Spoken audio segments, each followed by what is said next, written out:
Clôture ce mercredi à Abidjan de la conférence des premières dames de l'Afrique de l'Ouest et du Sahel.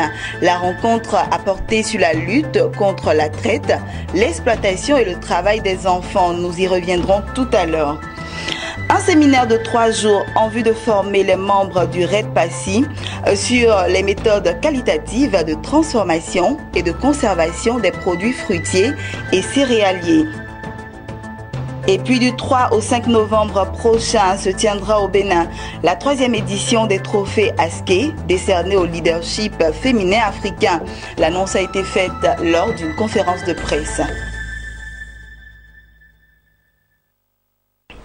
Bonsoir à tous et bienvenue à ce temps d'information. Fin ce mercredi à Abidjan de la conférence des premières dames d'Afrique de l'Ouest et du Sahel qui s'est ouvert ce mardi.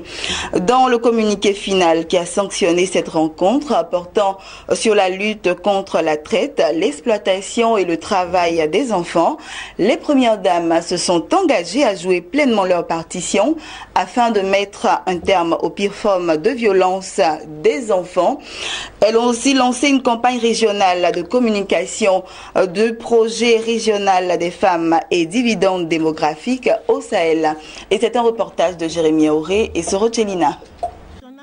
Au terme de la conférence qui visait à renforcer l'implication des premières dames dans la lutte contre les violences, la traite, l'exploitation et le travail des enfants, les premières dames de l'Afrique de l'Ouest et du Sahel ont pris l'engagement d'œuvrer afin de promouvoir un changement de comportement garantissant que les enfants soient mieux protégés. Toute chose qui passe par une école obligatoire, gratuite et de qualité jusqu'à l'âge de 16 ans et d'une formation professionnelle adéquate au niveau de la prévention. Elles entendent également dans le domaine de la protection et de la prise en charge des victimes et survivants engager des plaidoyers auprès des autorités compétentes. Déclarons solennellement notre solidarité et notre ferme volonté à soutenir les efforts déployés par les gouvernements de nos pays respectifs pour éliminer la traite, l'exploitation, le travail des enfants, notamment dans ses pires formes et toutes les formes de violence faites aux enfants. Faire un plaidoyer auprès des gouvernements pour l'engagement des allocations budgétaires en vue de la mise en œuvre des plans d'action et stratégies sur la protection de l'enfant et l'élimination du travail des enfants au niveau national et pour développer les ressources humaines. Contribuer à la mobilisation des ressources à travers des partenariats publics, privés pour le financement adéquat des services de protection de l'enfant, des stratégies et interventions dans le domaine de la protection de l'enfant. Développer un mécanisme de suivi et évaluation pour faciliter l'élaboration des rapports annuels des engagements qui ont fait l'objet de cette déclaration. Recommandons aux décideurs partenaires internationaux, régionaux et sous-régionaux de soutenir davantage toutes les initiatives et tous les acteurs œuvrant pour la promotion des droits et la protection des enfants. Les premières dames ont, à travers le communiqué final, salué et félicité les autorités ivoiriennes et Mme Dominique Ouattara pour l'initiative d'organiser cette conférence avant de lancer un vibrant appel aux chefs d'État de l'Afrique de l'Ouest et du Sahel. La conférence des premières dames s'engage à contribuer à la mobilisation de ressources à travers des partenariats publics-privés et auprès du gouvernement pour le financement adéquat des services de protection de l'enfant, des stratégies et interventions dans le domaine de la protection de l'enfant. La conférence des premières dames endosse les recommandations du Forum des premières dames des pays membres de la CEDEAO et encourage l'adoption par les chefs d'État et les gouvernements de la CEDEAO à mettre en œuvre et des pays du Sahel à s'inspirer du cadre stratégique de la CEDEAO pour le renforcement des systèmes de protection des enfants en vue de prévenir et de répondre à la violence, au mauvais traitement et à l'exploitation des enfants en Afrique de l'Ouest. Pour la première dame de Côte d'Ivoire, au sortir de cette conférence, l'on peut scruter l'horizon avec sérénité pour une vie meilleure et protégée des enfants.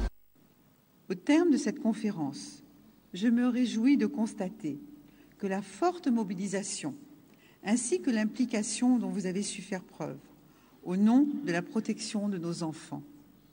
La déclaration commune que nous allons signer me porte à croire que nous sommes sur la bonne voie pour éliminer ce fléau des pays de la sous-région ouest africaine.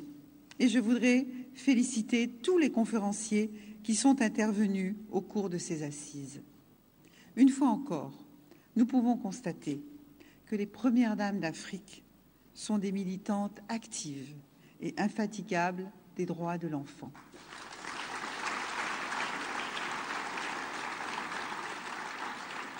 Et cela constitue un grand avantage pour nos États engagés dans la réalisation des objectifs de développement durable d'ici à 2030. Signalons que la clôture de la conférence des premières dames de l'Afrique de l'Ouest et du Sahel a été suivie peu après du lancement de la campagne régionale de communication du projet d'autonomisation des femmes et du dividende démographique au Sahel, en abrégé SWEDD, et regroupant le Niger, la Mauritanie, le Burkina Faso, le Tchad et la Côte d'Ivoire. Cérémonie avec en prime les messages d'engagement de Madame Sika Kaboré, première dame du Burkina Faso, Laïla Issoufou, première dame du Niger, et Aminata Keïta Maïga, première dame du Mali. Les membres du REDPACI, entendez le réseau des agrotransformateurs de Côte d'Ivoire, sont instruits sur les méthodes qualitatives de transformation et de conservation des produits fruitiers et céréaliers. C'est au cours d'un séminaire de 3 jours qui s'inscrit dans le cadre du partenariat REDPACI, Chambre de commerce et d'industrie de Côte d'Ivoire, et l'ONG canadienne CESO-SACO, un partenariat qui s'articule autour du transfert de connaissances et de compétences de l'ONG CESO-SACO et le REDPACI. C'était ce mercredi à Abidjan, nous dit Mon Désir Nascimento Odjifini. 3 jours de formation pour voir ses capacités renforcées sur les méthodes professionnelles et techniques de transformation, conservation et stockage de produits fruitiers et céréaliers. Le REDPACI, réseau des agrotransformatrices de Côte d'Ivoire, bénéficie de l'expertise et des compétences de l'ONG canadienne CESO-SACO pour maîtriser le traitement des produits fruitiers et céréaliers.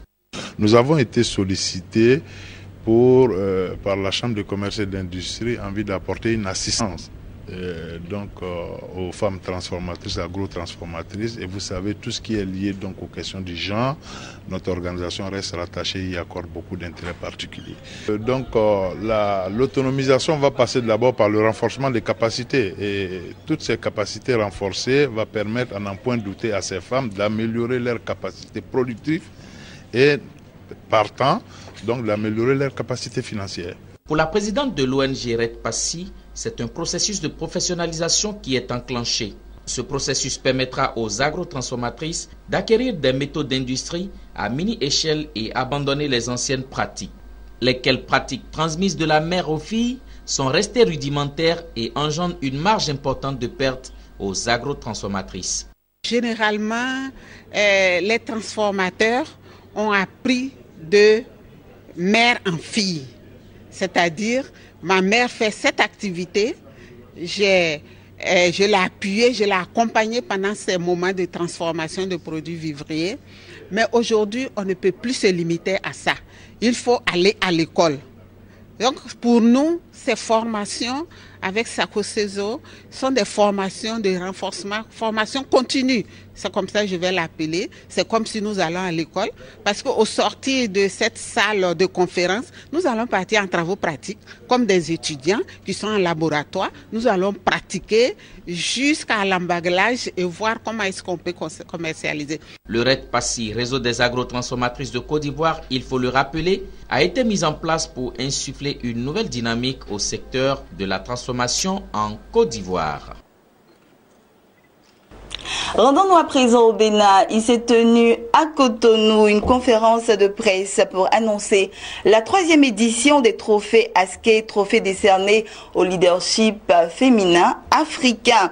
Au cours de cette rencontre avec les hommes de médias, Chimène Sosa, promotrice de l'événement, a donné toutes les informations relatives à l'événement. On l'écoute au micro de nos correspondants sur place. Nous retenons et distinguons les femmes leaders qui ont donné la preuve de leur engagement, leur réussite et de leur leadership. nous valorisons et honorer la femme africaine dans sa capacité à créer, à entreprendre, à innover et à impacter sa communauté, voire l'Afrique.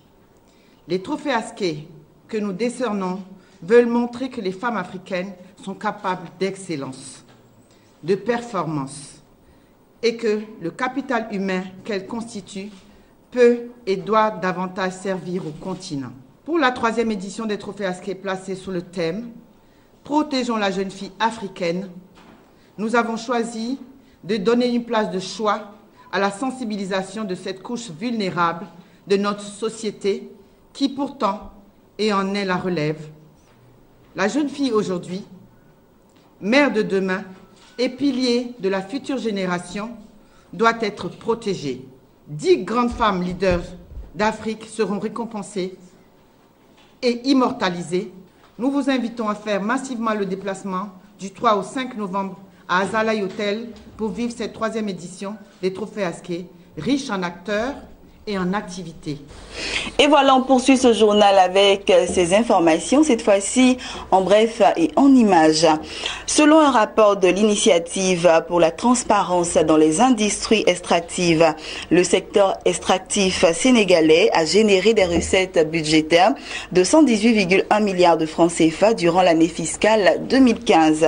Cela représente une légère hausse par rapport aux 117 milliards de francs CFA enregistrés en 2014 où les industries extractives représentaient moins de 6% des recettes de l'État, 1,4% du produit intérieur brut PIB et 0,2% des emplois à l'échelle nationale. On termine avec ceci.